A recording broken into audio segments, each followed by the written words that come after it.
Hello மக்களே, போன வாரம் வீக்கெண்ட் எபிசோடில் ஒரு வன்மத்தை வெளியில் அனுப்பிட்டாங்க.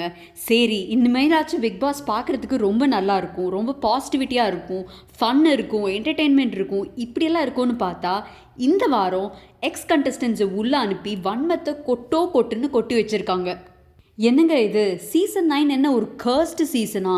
இவங்க என்னதான் ட்ரை பண்ணாலும் ஒரு பாசிட்டிவிட்டி இந்த சீசனில் வரவே மாட்டேங்குது.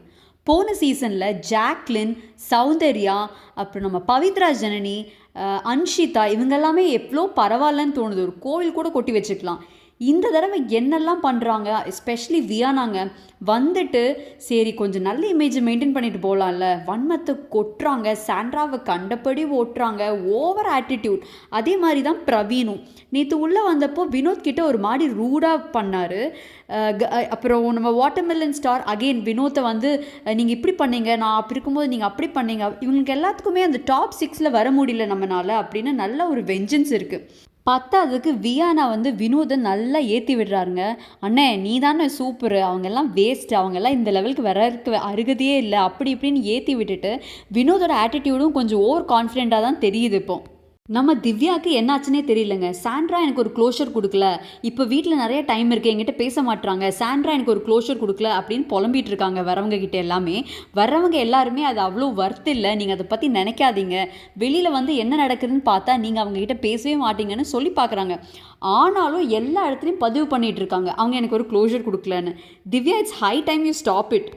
திரும்பி வந்ததில் அப்சரா அண்ட் பிரவீன் காந்தி இவங்க மட்டும்தாங்க கொஞ்சம் ஓகேவாக இருக்காங்க. மற்றவங்கெல்லாம் ஓவர் ஆட்டிடியூட். ரம்யாவுமே வந்து சபரிக்கிட்ட வந்து ரொம்ப க்ளோஸாக இருப்பாங்க அப்படின்னு பார்த்தா அங்கேயுமே ஒரு மாதிரி தான் தெரியுது. இவங்க நேச்சுரலாகவே பண்ணுறாங்களா இல்லை சேனல் இவங்ககிட்ட இந்த மாதிரி பண்ண சொல்கிறாங்களான்னு எனக்கு தெரியல. இப்போ தான் கொஞ்சம் வன்மம் கம்மியாக இருக்குது, கொஞ்சம் நல்லா இருக்கும்னு பார்த்தா அட்லீஸ்ட் கேம் ஆச்சும் நல்லா கொடுக்கலாங்க.